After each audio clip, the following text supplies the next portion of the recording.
میں عمرے پہ گیا تو مجھے جو روم ملا ہوا تھا اس کے ساتھ ایک روم تھا, اس میں ایک فیملی آئی ہوئی تھی, پوری رات ان کے کہہ ہاں ہوئی حال, مجھے نیند ہی نہیں آتی تھی اس کو, اتنی زور سے آواز. ایک دن میں نکل گیا, میں نے ان سے پوچھا یار یہ تھوڑا رات کو تو آرام کر لو, کون ہو؟ تو پتہ چلا جی کزنوں کے ساتھ لڑکوں کا گروپ آیا ہوا ہے عمرہ کرنے کے لیے. میں نے ان سے کہا دیکھو عمرہ کرنا فرض نہیں ہے, لیکن آپ کی جو فیمیل کزن ہے اس کا آپ سے پردہ کرنا بولو ضرور. بالفرض پردہ نہیں کرتی تو کم از کم فری تو نہ ہونا. ہاں ہاں ہو ایک جوان کزن بیٹھے ہوئے ہیں, یہ لڑکیاں بیٹھی ہوئی ہیں اور ایک ہی کمرے میں, سو بھی ادھر ہی رہے ہیں, گپے بھی ادھر ہی مار رہے ہیں. یہ کتنی بڑی خدا کے غضب کو دعوت دینے والی بات ہے. ہم ہندو تھوڑی ہیں, ہم کوئی کافر تھوڑی ہیں, انگریز تھوڑی ہیں. محرم نا محرم کا کی اصطلاح انگریزوں میں ہے؟ بولو نا.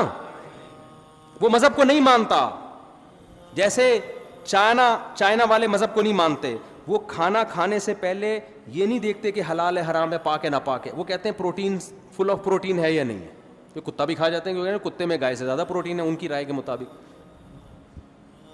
تو ان کے یہاں حلال حرام محرم نا محرم نہیں ہے. تو آپ ادھر چلے جاؤ بھائی, پھر چھوڑ دو کزن کیا ہوتی ہے اور خالہ وہ محرم کیا ہوتی ہے, چھوڑ دو.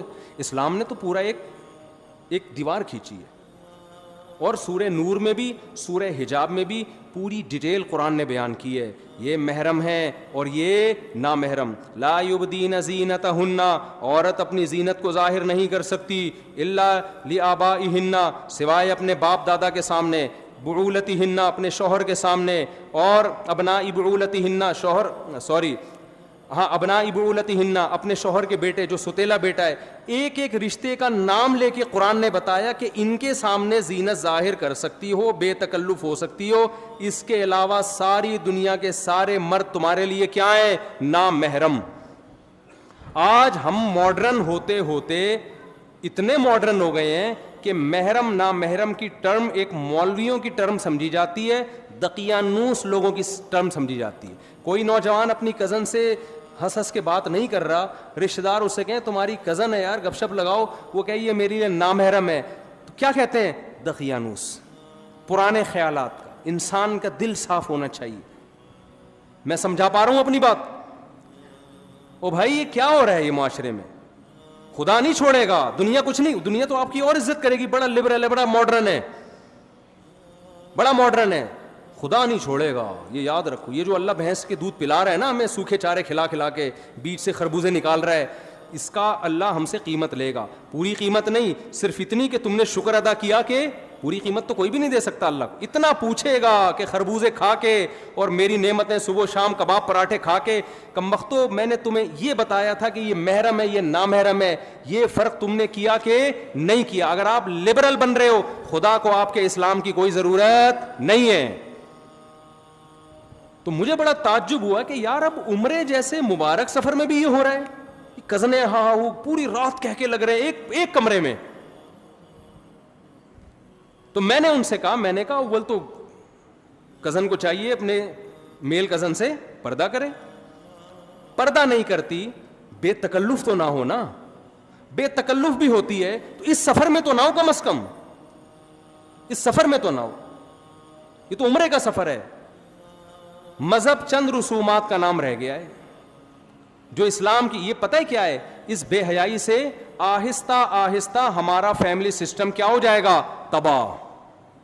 گورے آج جو گدے گھوڑوں والی زندگی گزار رہے ہیں نا, ابا کہیں نہیں پتا, ان کے تو خالہ چچا ہی نہیں ہوتی. کبھی سنا اوباما صاحبہ کی خالہ آئی ہوئی ملنے کے لیے, عید پہ بلایا انہوں نے اس کو, ہوں گی, مجھے میں اتنا بڑا الزام نہیں لگاتا کسی پہ, لیکن کوئی ویلیو نہیں ہے ان کے یہاں. تو یہ آہستہ آہستہ جو بے تکلفیاں ہو رہی ہیں نا براڈ مائنڈڈ بن کے, اس کی سزا آپ کی نسلوں کو بھگتنی پڑے گی. کیونکہ یہ براڈ مائنڈڈ بڑھتے بنتے آپ پھر وہ حدود آہستہ آہستہ کراس کرو گے جو آج آپ برا سمجھ رہے ہو جس کو, لیکن کل وہ حدود کراس ہوں گی. یونیورسٹیوں میں فیمیل ٹیچرز پڑھا رہی ہیں, لڑکے ان سے فری ہو رہے ہیں, ہاں وہ گپ شپ لگا رہے ہیں, کہہ رہے ہیں براڈ مائنڈڈ ہے, ہماری نیت صاف ہے. آپ کی نیت صاف ہو یا نہ ہو, آپ کو نامحرم سے فری ہونے کی اجازت اللہ نے آپ کے لیے آپ کی دلچسپی کے لیے صرف اور صرف آپ کی بیوی کو بنایا ہے. اس کے علاوہ اللہ نے آپ کے لیے کسی اور کو نہیں بنایا. جتنا فری ہونا ہے ہاں ہاں ہو ہی کرنا ہے, بیوی کے ساتھ بیٹھ کے کر لو. اس کو لفٹ کرانے کے لیے تیار نہیں. کتنی عورتیں کہتی ہیں کہ ہمارا میاں گٹر کے ڈھکن پہ بیٹھا رہتا ہے سارا دن باہر, اور ہاں ہاں ہو گپ شپ ہو رہی ہے, لڑکوں کو دیکھ رہی ہوتی ہے کھڑکی سے جھانک کے, اور بڑی گپیں چل رہی ہیں, اور اندر آتا ہی ایسے جیسے ناک پہ مکھی بٹھا کے آیا ہے. یہ ہو رہا ہے. یہ خدا کا خوف نہیں ہے نا. بیوی سے مسکرا کے بات کرنے پہ صدقے کا ثواب ملے گا, سالی سے مسکرا کے بات کرنے پر کوئی ثواب بولو نہیں ہے, کوئی ثواب نہیں. تو ہمارا خاندانی نظام آہستہ آہستہ کیا ہو رہا ہے, تباہ. اور خواتین کہتی ہیں ہمیں پردہ نہیں کرنا. بھائی آپ جب دفتروں میں لڑکوں کے ساتھ بیٹھ کے جاب کرو گی تو جو میرڈ لڑکا ہے نا اس کی اپنی گھریلو لائف کیا ہوگی, خراب ہوگی. وہ آپ میں زیادہ دلچسپی لے گا, بیوی اسے بوجھ لگے گی.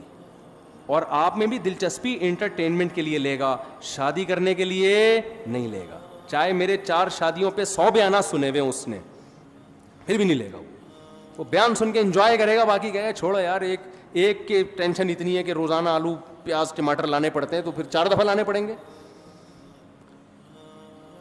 تو اللہ نے عورت کو پابند کیا کہ وہ پردہ کرے, اور مرد کو پابند کیا کہ وہ نامحرم سے فری بولو مت. تو یونیورسٹیوں میں جو طلباء ہیں, اسٹوڈنٹس پڑھتے ہیں, کو ایجوکیشن سسٹم ہے, اس کو ختم کرنا ہمارے کنٹرول میں نہیں ہے.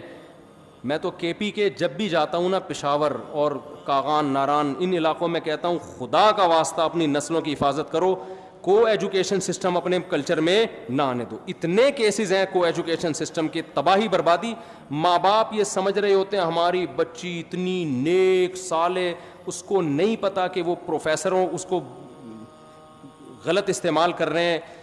ایسے کیسز آئے ہیں, 20 سال کی لڑکی 45 سال کا پروفیسر 1 سال سے اس کے ساتھ بدکاری کر رہا ہے, اور لڑکی ایسے گھر کی کہ باپ سمجھ رہا ہے اس سے زیادہ میری بیٹی سے زیادہ نیک کوئی ہو نہیں سکتا. یہ کیسز ہیں.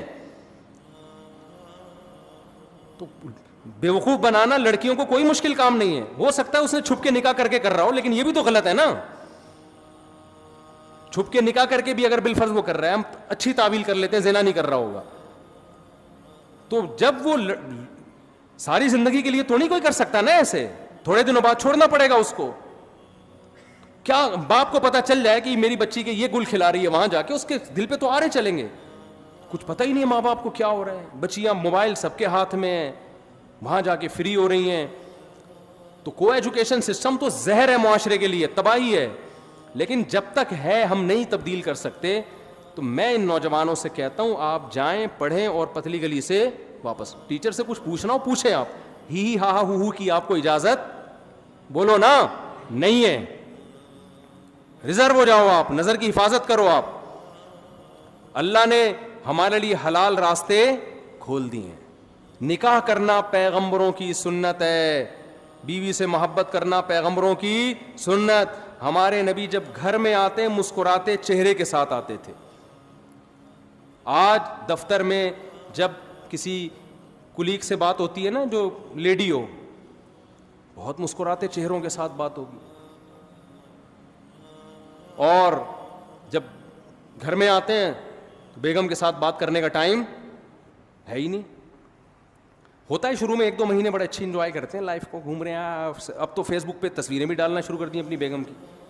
اس کا بھی عورت کو نقصان ہو رہا ہے. یہ جو ہمارے معاشرے میں کلچر ہے نا اپنی بیویاں دکھانے کا, کیونکہ لڑکے یہ کام کرتے ہیں شو مارنے کے لیے.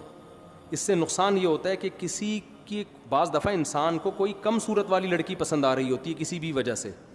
ایسا بھی ہوتا ہے کہ اخلاق اچھے ہیں, خاندان اچھا ہے, کوئی بات نہیں, شکل اچھی نہیں ہے, عمر بھی زیادہ ہے, میں کر لیتا ہوں. ایسا بہت ہوتا ہے. لیکن اب لڑکے اس چکر میں نہیں کرتے کہ یار دوستوں کو ہم تصویر کیا دکھائیں گے, دوست مذاق اڑائیں گے, فیس بک پہ ہم کیا ڈالیں گے. اللہ نے چھپا دیا تھا نا کہ یہ بیوی ہے, اس کو کیا کرنا ہے, یہ تمہارے گھر کی زینت ہے, اس کو چھپاؤ. دوستوں کے سامنے اس کو دکھانے کی ضرورت نہیں ہے. تو انسان کہتا ہے بھائی میں محبت کرتا ہوں. مجھے ہمارے ایک 2 جاننے والے تھے, ان کی وائف بہت ہی بدصورت. تو میرے ایک دوست گئے ان کے گھر کھانا کھانے کے لیے, اور کہا یار تم اتنے حسین جمیل آدمی ہو, تم نے بیوی کیا کیا لے کر آ گئے نا, وہ تمہاری تو وائف خوبصورت, وہ پوری دنیا کو دکھا رہے تھے وہ. تو بیگم صاحبہ نے کہیں کھانا بنایا, اتنا مزے کا کھانا تھا, یہ انگلیاں چاٹتا رہ گیا نا, 2 انگلیاں چاٹتا رہ گیا. یار یہ کھانا کس نے بنایا؟ اس نے کہا میری بیگم نے بنایا ہے. صحیح ہے نا, کہہ رہے میں نے اس لیے شادی کی ہے. تو انسان کوئی بھی خوبی دیکھ لیتا ہے, کبھی خاندان دیکھ لیتا ہے, کبھی شرافت دیکھ لیتا ہے. بعض دفعہ انسان کا معیار کچھ اور ہوتا ہے, آپ کو بدصورت لگ رہی ہے لیکن اس کو کیا لگ رہی ہے؟ خوبصورت لگ رہی ہے. تو جب چھپاؤ گے تو یہ تمام مصلحتیں حاصل ہوں گی. جہاں عورت کی نمائش والا کام ہو گیا تو پھر پورا محلہ جب تک خوش نہیں ہوگا نا, آپ اس وقت تک بیوی نہیں لے کر آؤ. وہ ہے نا کہ وہ ایک چھوڑو, پھر زیادہ لطیفے ہو جاتے ہیں, پھر وہ افورڈ بھی نہیں کر سکتے. تو ہمارے معاشرے کا جو سب سے بڑا المیہ ہے وہ کیا ہے؟ بے حیائی. انٹرنیٹ پر فحش فلمیں, لڑکیوں سے چیٹنگ, لڑکیوں سے باتیں, یونیورسٹیوں میں گرل فرینڈ, یہ کلچر اتنا عام ہو گیا ہے. میں پچھلے سال اپنے گھر والوں کے ساتھ کہیں تفریح پہ نکلا ہوا, تو کہیں ہم کالام یہ ناران کا خان ہے, بڑے خوبصورت علاقے, یہاں میں ہوٹل میں بیٹھا ہوا کوئی چائے وائے پی رہا ہوں گا, تو یونیورسٹی کے لڑکوں کا اور لڑکیوں کا پورا ایک گروپ آیا, پنجاب سے کوئی یونیورسٹی سے نا لڑکے لڑکیاں, وہ کہیں گھومنے پھرنے نکلے ہوں گے. پہلے ہمیں یہ لگتا تھا جتنے بھی لڑکے آ رہے ہیں اپنی بیویوں کے ساتھ, پہلے ہی ہوتا تھا, نئی شادی ہوئی, دلہن کو لے کے نکلے ہوئے ہیں. تو میں نے کہا کہ یار اتنے لوگوں کی اتفاق سے نئی شادی ہو گئی, سب اپنی دلہنوں کو لے کے نکلے ہوئے. مثال کے طور پر 30 لڑکے 30 لڑکیاں ہوں گی, پتہ چلا کم وقتوں میں ایک بھی میرڈ نہیں ہے, اور بڑے بے تکلف. اتنے میں اب بے تکلفی کی انتہا کہاں تک ہو گئی. میرے پاس ایک نوجوان آیا کہ میری گرل فرینڈ نے کہا ہے کہ مفتی صاحب کے ساتھ اپنی ایک سیلفی لے کر آؤ. وہ ان کی گرل فرینڈ کہیں میرا بیان سنتی ہوگی, مفتی صاحب کے ساتھ اپنی ایک یادگار سیلفی لے کر آؤ. میں نے ان کو تو کچھ نہیں کہا, لیکن مجھے لگا کہ معاشرہ اب اتنا خراب ہو گیا ہے نا کہ ایک آدمی ایک مولوی سے عقیدت بھی کر رہا ہے, سیلفی بھی لے رہا ہے, لیکن اسے مولوی کے سامنے یہ بتاتے ہوئے شرم نہیں آ رہی کہ میں ایک ہفتے کے ٹور پہ, جس میں راتیں بھی گزارتے ہوں گے ظاہر ہے, میں اپنی گرل فرینڈ کو لے کے نکلا ہوں. اس کا مطلب یہ چیز اب ہمارے معاشرے میں بری. مولوی کو تو لوگ 100 دفعہ سوچتے ہیں نا, اب یہ ایسی چیز ہو گئی کہ مولانا صاحب کو بتا دی تو مولانا صاحب کہیں گے ہو کوئی بات نہیں, کوئی بات. گرل فرینڈ اب خیال رکھیے گا بھابھی کا. اچھا, اس نے مجھ سے دوسری بات یہ کی کہ میری گرل فرینڈ نے کہا ہے کہ مفتی صاحب سے کہو کہ کوئی نصیحت کر دیں. اب دیکھیں وہ بیچاری تھوڑی سی دین پہ تھی نا, لیکن معاشرہ اتنا خراب ہو گیا ہے, سوسائٹی یہاں تک پہنچ چکی ہے کہ جس کو علماء سے محبت بھی ہے نا, وہ بھی ان چیزوں کو برا نہیں سمجھ رہے. میں نے اس سے کہا کہ آپ اپنی گرل فرینڈ کو جا کے کہیں کہ میری طرف سے نصیحت ہے کہ بوائے فرینڈ کو چھوڑ دیں آپ. میں نے یہی نصیحت کی. میں نے کہا فی الحال اس سے بڑا جرم آپ نہیں کر رہی کہ ایک نامحرم آدمی کے ساتھ آپ ٹریولنگ کر رہی ہے. ہمارے نبی نے تو عورت کو محرم کے بغیر سفر کرنے کی اجازت نہیں دی اکیلے, اور آپ باقاعدہ نامحرم اور جوان ہو کے پوری بس جا رہی ہے. خوب سمجھ لو, غیر مسلم پہ دنیا میں عذاب نہیں آتے. مسلمانوں میں جب کوئی گناہ پھیلتا ہے نا تو اللہ اس کی دنیا میں سزا دیتا ہے. تو جو ہمارے اوپر جو اتنے عذابات کیے, کافروں کو کچھ نہیں ہوتا, کافروں کو تھوڑا, ان کے لیے تو آخرت ہے. مسلمان کو دنیا میں سزا ملتی ہے. تو خدا را ایک فیصلہ کرو, یا تو بے شرم بن جاؤ یا با حیا بن جاؤ. اور اللہ آپ کے جذبات کچلتا نہیں ہے. اللہ کہہ رہے گندا راستہ ہے اور ایک پاکیزہ راستہ ہے. گندے راستے کو چھوڑ دو, پاکیزہ راستے پہ آ جاؤ. پاکیزہ راستہ کیا ہے؟ نکاح والا راستہ. اور اس راہ میں نکاح شادی بیاہ میں جو ٹینشنیں آئے نا کہ خرچہ بڑھے گا, اللہ پہ توکل کر کے اس کو برداشت کرو. موسیٰ کلیم اللہ, حضرت موسیٰ علیہ السلام کا واقعہ قرآن بیان کرتا ہے. اللہ کے کلیم, انتہائی مقرب پیغمبر, انہیں جب لڑکی کے والد نے, ان کی زوجہ کے والد نے کہا کہ میں اپنی بیٹی آپ کو دوں گا اس شرط پہ کہ آپ 10 سال بکریاں چراؤ, کتنا بھاری بھرکم مہر تھا. حضرت موسیٰ نے شادی کو ترجیح دی اور 10 سال بکریاں چرانے کے عمل کو قبول کر لیا, کیونکہ وہ نکاح کی اہمیت جانتے تھے. پیغمبروں نے نکاح کرنے کے لیے بڑی پریشانیاں اٹھائی ہیں, اور آج رشتہ مل رہا ہوتا ہے, لڑکا نکاح کرنے کے لیے تیار نہیں ہوتا کہ میں پہلے اپنے پاؤں پہ کھڑا ہو جاؤں, میں اسٹیبل ہو جاؤں. دیکھو خوب سمجھ لو, نکاح ہماری باڈی کی ریکوائرمنٹ ہے, یہ صرف سوسائٹی کی ریکوائرمنٹ نہیں ہے. اگر آپ کو شدید بھوک لگ رہی ہے, آپ یہ کہہ کے کھانے سے اوائڈ کرو گے کہ پہلے میں ذرا اسٹیبل ہو جاؤں پھر میں پراٹھے کھاؤں گا. آپ کہو گے یار جب تک میں کھاؤں گا نہیں میں اسٹیبل ہو نہیں سکتا, کیونکہ بار بار بھوک مجھے تڑپائے گی, ترسائے گی, مجھے کام نہیں کرنے دے گی. اسی طرح اللہ نے مرد اور عورت کے دل میں شہوانی جذبات رکھے ہیں, ان دونوں کا ملاپ یہ ان کی باڈی کی نیڈ ہے, ان کی فزیکل ریکوائرمنٹ ہے. یہ ریکوائرمنٹ جب تک پوری نہیں ہوگی آپ دنیا میں کوئی کام ڈھنگ سے نہیں کر سکتے. آپ آنکھ مٹکوں میں اور فحش فلموں میں ہی لگے رہو گے, اپنا ٹائم ان چیزوں میں ضائع کرو گے. تو نکاح اسٹیبل ہونے کے لیے ہوتا ہے, اسٹیبل ہونے کے بعد نہیں ہوتا. سمجھ میں آ رہی ہے کہ نہیں آ رہی ہے؟ آ رہی ہے تو عمل کر لو, نہیں آ رہی ہے تو جیسے چل رہے ہو چلتے رہو, گزارو, زندگی گزر جائے گی, مر جاؤ گے بغیر کسی پلاننگ کے. سمجھ رہے ہو؟ پھر جب قبر میں اللہ پوچھے گا نا مر ربو کا, کچھ تو کہیں گے ہمیں میں فری تھنکر ہوں, اور کچھ جواب دے دیں گے ہاں جی اللہ کو مانتے ہیں. تو پھر اللہ کہے گا تو اللہ نے تو یہ کہا تھا, یہ کیوں نہیں کیا؟ تو آپ کہیں گے بھائی میں اسٹیبل ہو رہا تھا. وہ مولانا عباد اللہ صاحب ہے نا تبلیغ جماعت کے, بڑا پیارا ملفوظ ان کا, وہ کہتے ہیں لوگ کہتے ہیں پہلے سیٹ ہو جائیں پھر ہم دین پہ آئیں گے, پہلے سیٹ ہو جائیں نا, پہلے سیٹ ہو جائیں. تو انہوں نے کہا سیٹ آدمی جب ہی ہوتا ہے جب قبر میں جاتا ہے. جب قبر میں چلا جاتا ہے اس کو لٹاتے ہیں قبلے کی طرف, کہتے ہیں اب سیٹ ہے. اب کیا ہے؟ اب سیٹ. تو پورا سیٹ وہیں جا کے ہوگا, اس سے پہلے تو پھدکتا رہتا ہے, یہ کر لو وہ کر لو, کبھی بھی اسٹیبل نہیں ہوتا. تو یہ سارے کام بغیر اسٹیبل ہوئے. جب بھوک لگ رہی ہے تو آدمی کہتا ہے پہلے اسٹیبل ہو جاؤں. ایکچولی ابے بھائی کھا لے یار, اس کے بعد سوچنا, مانگ کے کھا لے اگر تیرے پاس پیسے نہیں ہیں, بعد میں پیسے دے دینا اس کو, یہی ہوتا ہے نا. تو اسی طرح یہ نکاح آپ کی باڈی کی ریکوائرمنٹ ہے, وہ بھائی پہلے اس ریکوائرمنٹ کو پورا کرو. ہر مرد جب بالغ ہوتا ہے اس کو بیوی چاہیے اور عورت کچھ اور چاہیے. تو یہ ہماری باڈی کی نیڈ ہے, اس کو پورا کرو, اس کے بعد پڑھائی بھی جاری رکھو, پڑھتے بھی رہو. کوئی نہیں, یہ گورے تھوڑی ہیں یار ہم, ورنہ یہی ہو جائے گا, بچے پیدا ہوں گے اور تمبو لگا رہے ہوں گے ابا اماں کی شادی میں. تو فیصلہ کرو ہم ادھر ہیں یا ادھر ہیں. اللہ تعالی ہمیں سمجھنے کی